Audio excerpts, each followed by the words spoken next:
欢迎收看关键时刻，我是东道和。今天这个画面震撼了全世界，我们怎么也没办法想到，竟然是3个单位，包括了 FBI， 包括了国土安全调查局，包括美军，竟然是真枪实弹攻坚查扣了委内瑞拉的游船。你再听一次，是游船。大家觉得奇怪，它又不是运毒船，只是游船，有必要这么大动作直接扣吗？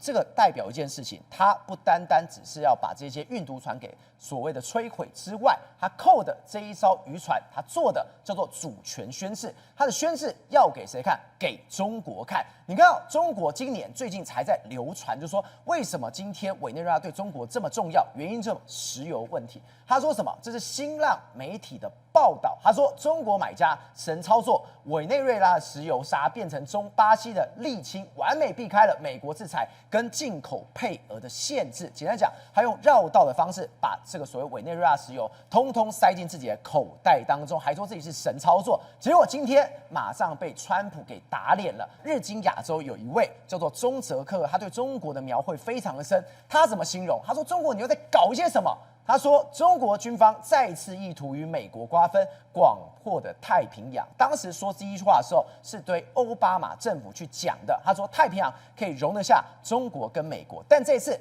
他又把它提了出来。但是对美国来讲，这不可能的事情。美国就是一个海权国家，他怎么可能会把太平洋给让了出来呢？好，我们现在介绍今天来宾，第一位财经专家黄世聪，大家好；时事评论员张宇轩，大家好；资深媒体人吕国珍，大家好；政经评论家吴家龙，大家好；好，最后一位是资深媒体人吴正峰，大家好。好，稍后还有资深社会记者林玉峰会加入我们的讨论当中。志总，今天美军大动作，我真没想到，你运毒船你轰也就算，今天真的直接把这个游船给扣下来。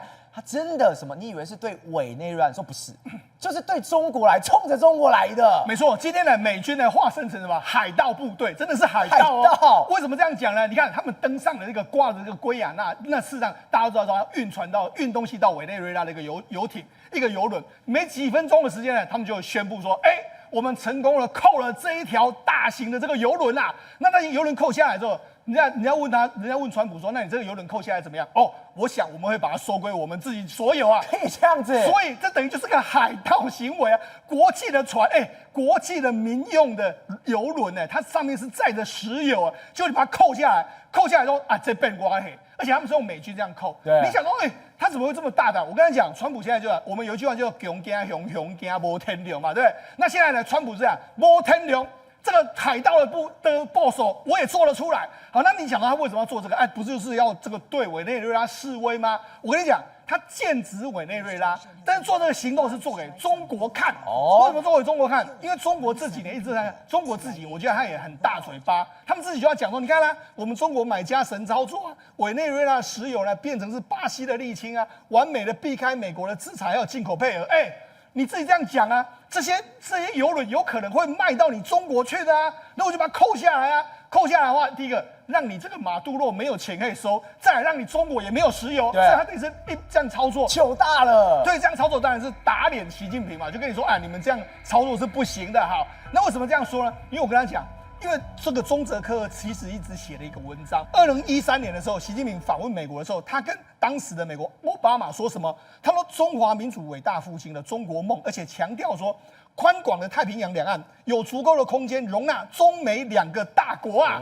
所以等于他要往太平洋这样扩充过来。那今天美国对委内瑞拉的动作就告诉你，那边笑熊，海上东西外世界，那是老子的领土。对，那是我的地盘。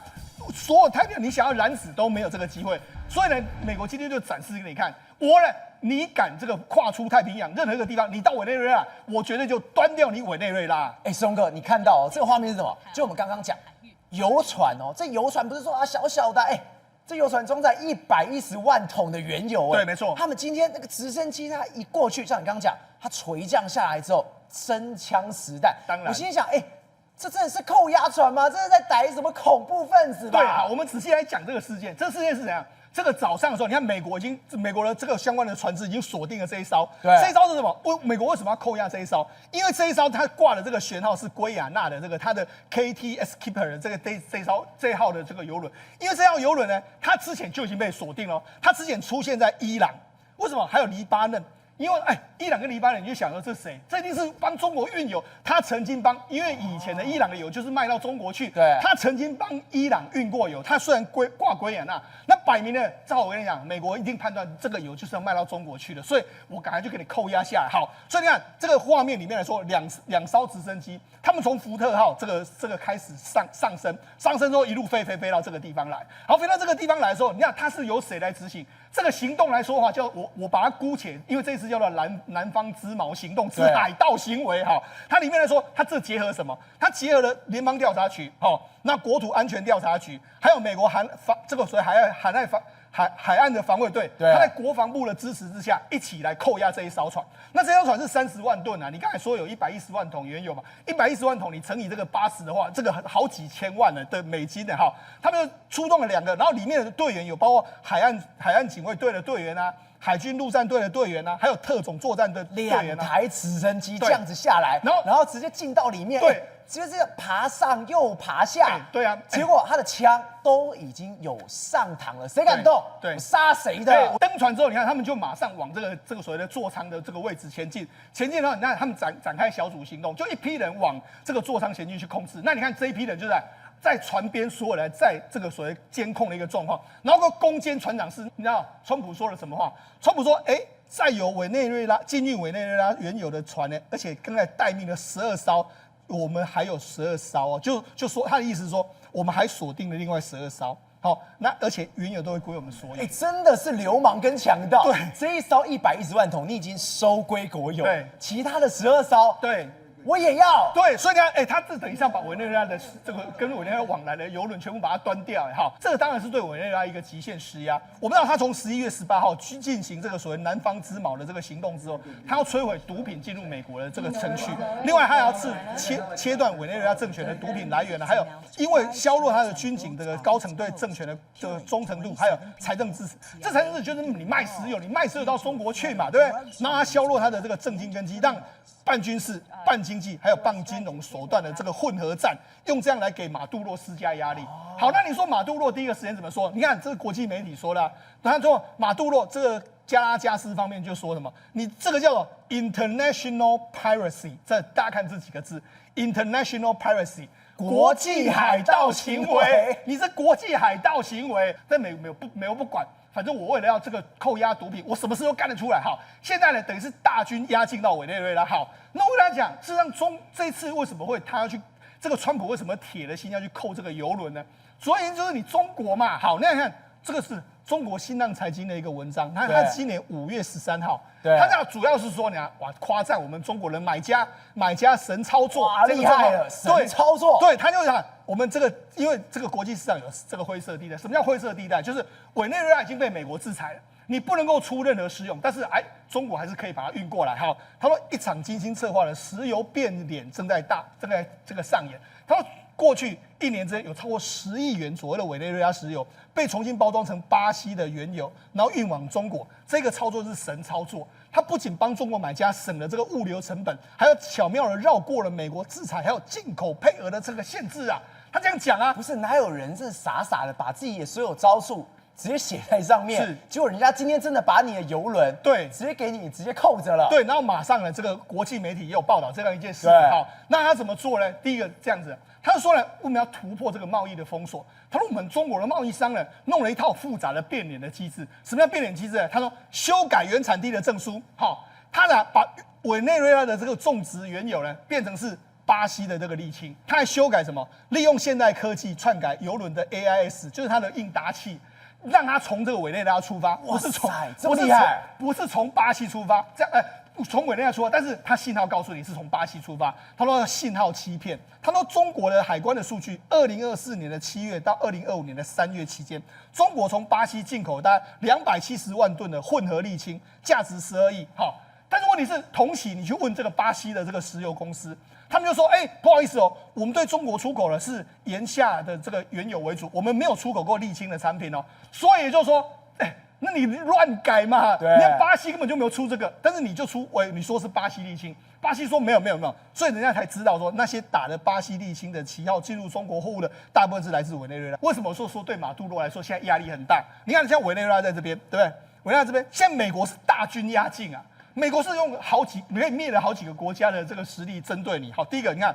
美国福特号来了嘛？今天这个直升机就从这边上来。对，好，除了福特号之外，在距离委内瑞拉最近的这个船只是美国的迪康德罗加级的飞弹巡洋舰，在这个地方，距离你这个委内瑞拉国土以北的话很近啊。好，那除了这个之外来说的话，你看他们有什么？他们最近还被人家发现到这个波多黎各，因为他现在的前沿基地有2个，一个在多米尼加，一个在波罗黎各。波罗黎各本来就是美国的属地，所以这没有问题。那多米尼加总统也说，我的空军基地让你好。那波罗黎各因为距离委内瑞拉非常近，那这个对委内瑞拉马杜罗看着他心惊惊，错了一弹。因为目前为止来说啊，这边部署的是 EA-18G 咆哮者的这个电子作战机的这个分队，你看来了一大堆啊。那这个照我跟你讲，美军要作战的时候，一开始的人都会先出动 EA-18G。咆哮者为什么？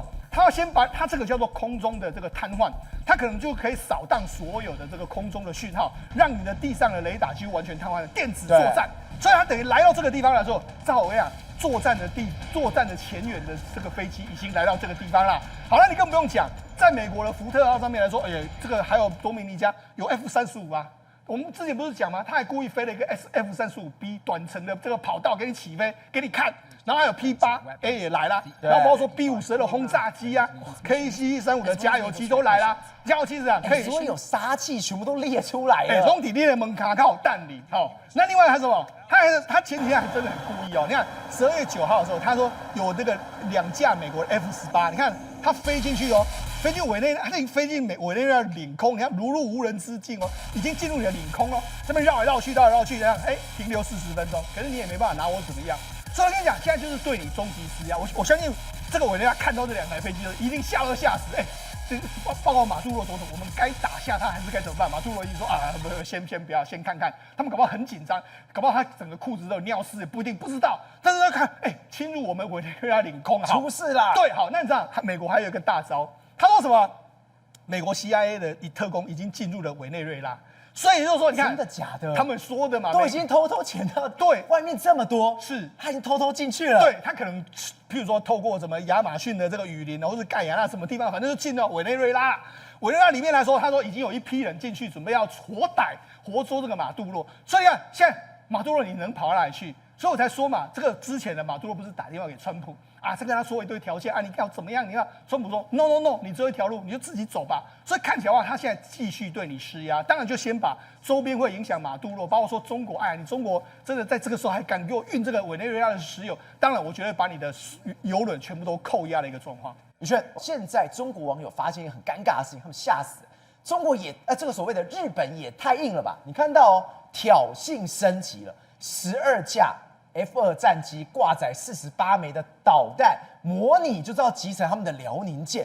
他们说：“你日本也太硬了吧！”中国跟美国之间的关系呢，就像什么？就像一个89在路上摇摆登楼模就没想到遇到真的黑道，而这个黑道偏偏又讲义气，所以呢，所有他的朋友、他的盟邦就有底气。你看今天日本如果不是在美国跟我们讲全力的 backup 的话，他怎么敢去做这件事情？日本做什么？他直接派了 F2。那你知道 F2是什么吗？日本自制的30重工，它的性能是以 F16去做改良的。偏偏他最擅长的一件事情就是打舰艇。所以当他今天呢派了12架，这个叫做我们讲数量众多，这已经是机队喽。然后搭载的是什么呢？48枚导弹，写的不够清楚，因为这48枚导弹呢是 ASN 系列，最好是什么反舰飞弹。换言之，我今天就拿着喷子。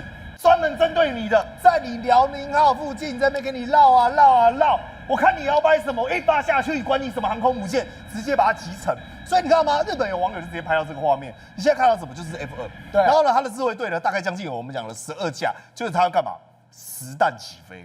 赵和，他真的是有挂弹。对啊，没有在开玩笑的。对啊，实弹起飞啊！而且不是说等你来进犯我才去我们讲的恶心你，而是说我主动知道说，反正你就喜欢走我宫古这边嘛，你就喜欢走冲绳这边嘛，我就直接赶来都有力快起安娜，所以呢直接飞，开始进行反舰战术演练。来，各位，这就是这个 ASM， 这是2型的哈，它是干嘛的？它是搭配 F2。也就是呢，它的反舰，而且它的射程呢，大概将近150公里。那我就请问一下就算你航空母舰有所谓的拦截系统，就算你启动你的我们讲的相关的歼15，立刻起飞，你拦得住吗？12台拦得住吗？你拦得住啊？日本有96台啦，看你拦看啦，全部都起飞，看你辽宁还有多猛，就把你打下来嘛。而且还有什么 AAM， 它这个是什么空对空。也是一样，我们之前讲过了 F-15J 有没有跟日本对峙，跟我们讲的中国对峙那个我们讲 F-15J、那 F-41以及 F-2都可以进行打击。换言之，今天对空它也行啊。对哦，舰艇哦，它也行啊，因为它是多功能战机嘛，所以你知道日本网友看到每个都很兴奋。以前日本呢，它不是一个我们讲喜欢主战的国家，但是这一次呢，所有网友都站在他们后面说，哦，干得好 ，Good job。为什么？因为它起飞之后呢，它是分3波次，等于是呢每一波次哦，12台等于是444，都带了4枚反舰飞弹以及2枚空对空飞弹。所以你想想看，在这个情况，它的模拟是什么？就是你即便派出你的舰载机出来拦截我，但我还是会有效对你进行打击，而且提前用雷达侦收到你，并且呢对你进行我们讲毁灭性的破坏。那辽宁号上面的所谓的歼15，这个是什么？就是我们讲的舰载机。对。但因为它是多功能性的，它在空战的性能之上呢，也没有那么优异。所以即便说它就算把它舰载机全部派到升空，也难保它嘛。所以你知道为什么日本敢做这件事情？来，这个就是国务院发言人。Tommy Bruce， 他直接跟你讲，中国的行为不利于地区和平与稳定，而且呢，美日同盟比以往 much stronger。所以宇轩，今天这画面出来之后，就像你讲的，中国日本网友非常嗨，就应该这样干。结果中国网友现在说了，你日本玩真的？不，我没有看过这种小流氓。那小流氓是什么样吗？拿那个西瓜刀，跑去拦人家车子，车子拦完之后下车要过去跟人家疏语，说你给我下车，就人家一个喷子放在门边，大哥对不起，我误会了，搞错了，狗灰啦，而且那边说什么日本人要威胁我们，我想说不是你不是要去威胁别人那个吗？来，你看最近呢干嘛？他们也在我们中华民国的台湾的这个领空ADI 里面也是一样绕个不行，包括所谓的歼16，就是传统那些机型，对，空警500啦，然后呢包括什么我们讲的轰6啊等等的，大概就派这些，那一样在这边巡，但你知道哪里不一样吗？机型是一样，但是我们的态度完全不一样。这个人叫做梅加速。以前呢，我们都跟你讲说，我国空军雷达呢有所掌握，请民众放心。就现在不是梅加速说你给我来什么，直接跑横山指挥所。这第一次看到。对啊。就直接跑了，而且还跟在横山指挥所坐镇了，而且还跟你讲啊，那你知道去横山指挥所什么意思吗？平常我只是看而已啦。对，这个就是来啊，就是我直接在操控台上面，我们也一起来了。对，我也来跟你输赢嘛。你以为只有你会飞是不是？代表说我随时可以进行战情调度，如果有发生任何擦枪意外或者走火的话，所以是台湾罕见的硬起来。你有没有发现？日本也好，台湾也好，与此同时，对于中国这些骚扰跟过往的态度是什么？过往态度采取包容，也就是说呢，反正你这家伙就喜欢叽叽叫，我们讲的，让你恶心一下，我也不要跟你对峙，省得对峙之后呢，拉高这个冲突跟升温。但现在不一样，每个人都说你凶，我要比你更凶，因为有这个人，你看这是在台协会 AIT 处长古立言，我们把它跟这个所谓的美国刚才国务院的发言人，你做一个对照，他直接跟你专访表示说，美国支持台湾。增加军费，以前美方不太会去讲这种话，为什么？因为你每次军售的时候，还记不记得中国就给你该叫，中国就跟你鸡叫，但他现在直接跟你讲说没有，我 GDP 5 GDP 10，很多人只想要说台湾要付很多钱，但你有没有想过，美国开始愿意把这个大量的军武，而且是把台湾打造成刺猬岛，持续升级，朝着中共失衡的两岸军力现况恢复战略平衡。换言之，他要让台湾有中共有一战的实力，所以你想想看这时候我们台湾最新的一个陆续到货，比如说 F16，现在是不是很多人喜欢跟你唱衰说，哎呀 F16都延交啦 ，F16V 这个 BLK70都没来啦，结果美国放出一个消息说 ，No， 其实有交付只是我不一定让你知道，也就是说，可能台湾的战力早就在我们神之鬼不觉的时候，慢慢的在成长。所以他说的是可能有我偷偷的交付给你之外，还有什么？零件上面，我们不会跟你讲，我们今天交付了什么零件，其实已经有合作了，已经真的都给了。对，而且这个是台面上的你想想看等于说台湾的空军实力可能默默在增加。但我问你，台面下的呢？比如说我们无人机的技术交流，比如说像我们讲到的这个死敌Nemesis， 还有呢海马斯火箭弹呢，以及爱国者飞弹，这些叫做我们讲的近海的这种防空飞弹系统，搞不好都在逐步的呢是在提升它的层次。而且最重要重中之重，美国今年放的目标就在于无人机，而他如果把这个技术弄给台湾，等于就是我不是要给你鱼吃，我是要教你如何钓鱼。而一旦你会钓鱼之后呢，就钓得上中国这条大鱼。嘉龙哥，我们刚刚特别提到一件事情，川普最近对委内瑞拉动作真的非常的多，但其实更重要的是什么？这真的是对中国的一个宣示，它完完全全都是冲着中国来的。对，委内瑞拉这边很多，包括动用了福特号航母，还有很多军舰拦截这个毒品的那些运送的船只，对甚至于把他们那个炸沉的话，会那个毒贩啊，因此而那个死亡的也有传闻的哈。那这个就是说，因为委内瑞拉是芬太尼毒品前体进入美国的一个通路，所以老师，我们这样一路讲下来，除了油、除了毒之外，你说还有更关键是在委内瑞拉的中国人，这才是川普真的是要去打击的人，是要去威胁的人。有一个传闻就是说哈，因为中方的高层把资产布到海外，如果到美国到瑞士，可能都会被追查出来。对，一度考虑到瑞士，到澳洲可能也会被查出来。现在发现一个新的通道，就是委内瑞拉。对，所以一些高层把他们的私生子啊，然后一些那个海外资产啊，可能就摆在那边啊，真的哦。对，然后这些高层传闻的话，有可能有人传闻，包括可能习近平的私生子恐怕也放在那边。他在委内瑞拉，或者是政治局常委级的高层啊，对，可能有一些私生子跟海外资产可能藏在那边也说不定。对，因为你藏在欧洲的话，还是会被查得到。那有些早期他们有些放在台湾，因为台湾以前没有签那个一些协议了哈。对，那个还洗钱的那些现在有了啦。那所以当初不是有了进入那个日盛证券嘛哈，有那个肖建华的投资进来嘛。所以有些中共的资金放在台湾，因为台湾不会被追查到。所以老师，如果今天他的钱跟人，甚至私生子都放在委内瑞拉的话，现在委内瑞拉根本是兵凶战危，那不是危险了？不是，你看川普摆出来的阵仗是很严肃的嘞。福特号航空母都出动了，福特号是美国最先进的航母对，他都出动而且不惜在海面上抓那些运毒的船只，就是大阵仗，而且还有一个重点，他要马杜罗下台。对，然后他跟他讲，你赶快离开啊，就这样子。所以他要改变委内瑞拉的政治，把他从左派变右派，把他委内瑞拉拉回美国阵营。另外，我们刚刚一直在提中泽克二，他在里面特别分析一件事情：过去这个所谓的习近平在奥巴马时代曾经讲，一个太平洋可以容纳2个国家，一个就中国，一个叫美国。结果他分界是什么？他说中国军方再次意图与美国瓜分广阔的太平洋。这完完全全已经踩到了美国的利益，等于说美国就是以海权为主的国家，结果等于是现在他等于是捍卫心全部都出来了吗？你讲的这个在习近平任内提出来的正式的说法叫做新型大国关系。那川普1.0的时候的第一任国务卿提尔森去北京访问的时候，就有跟北京方面讲，他们知道他好像也赞同。所谓新型大国关系，那这个内容是这样，就是太平洋够大，容得下2个大国。那分界线是夏威夷，夏威夷以东归美国，夏威夷以西归中国。你想让美国可能可以接受吗？当然不可能。美国跟你日本打了多少场太平洋战争，一个岛一个岛的厮杀，才打败日本，然后拿下这个包括日本海外殖民地台湾的这个控制，对不对？然后呢，以前那个让菲律宾独立，因为菲律宾本来是美国的。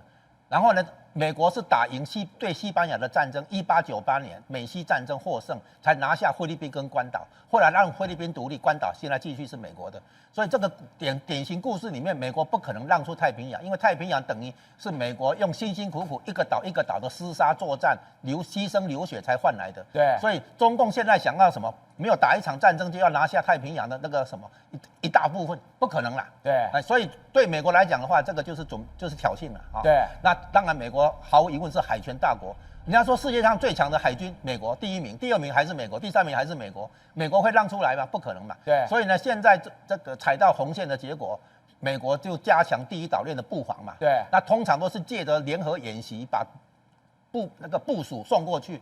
就是各种军事部署送过去，然后演习结束以后呢，没有撤回来，透过演习来做部署。那所以呢，这个时候美国也要求太平洋这些国家，从日本、韩国、台湾、菲律宾、澳洲等等，增加国防预算。对，然后呢，而且加强那个比如说海底电缆的部署，应付网络的安全的问题。那这些都是有必要的。那台湾的部分呢，被要求今天连古立言他都出来讲嘞。对，那他最近的一些谈话就是说。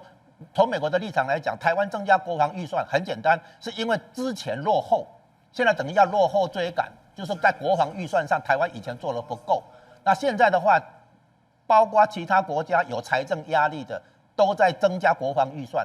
你台湾在抱怨说，我可以拿这些钱去做其他开支、经济的、社会福利的，为什么要搞国防这边，对不对？那可是就是全世界，再加上台湾自己的话是落后，为什么？因为过去中国在大力投资国防建设的时候，那个现在2700多亿美金的国防预算的时候，台湾当时只有130亿美金左右。对，这个太过悬殊。现在美国要求的是恢复海峡两岸的军事平衡，所以台湾这边要落后追赶国防预算，是这样的，叫做还债，而不是那个向中国挑衅。对，就是我们应该维持海峡两岸战略平台这个平衡。如果这个平衡向中国倾斜的话，台湾当然就危险。所以台湾要维持战略平衡，才能够确保自己的安全跟和平。对，所以这个是应该做的。何况是现在的世界潮流，是大家都在强化国防，应对可能的那个地缘政治风险。台湾这当然不能例外，因为台湾处于全世界最有这个冲撞力道的一个地点啊。然后现在我们看出来，包括最近中国的渔船可能把一些那个侦测的那个信号都关掉了哈。因为这个很吓人哎，他过去他是怎么样？他的这个渔船一出去，他等于把他的导航瞬间直接关闭，而且这是什么？等于是由民转战的那一种感觉。他真的是冲着台湾吗？不是，你看他的那个消失的地方其实是琉球，对，钓鱼岛，台湾上面的哈，你看台湾周边还有，台湾上面的部分才是那个钓鱼岛跟琉球，对，所以他针对的是日本，他在威胁，让日本感受到威胁。因为他现在不是在提那个琉球未定论吗？然后说你有台湾地位未定论，他就来一个琉球地位未定论。当然那个是有点不讲道理的，但是你看他针对的其实是那个琉球，也就是说再上去就是九州，就是日本。他在对日本那个等于是下马威就是你敢挑衅我毫不客气就是毫不相让。现在的问题在于说，日本不可能退缩，那个是基本论点而已。对，那中国这边也不能退缩，你看越搞越凶，所以估计中日关系的恶化还会持续好长一阵子。宏观取材，厘清真相，犀利精准，深入剖析，时刻掌握关键新闻时事，不漏接。老时段，新气象，我是钟浩和，关键时刻2.0，全新出击。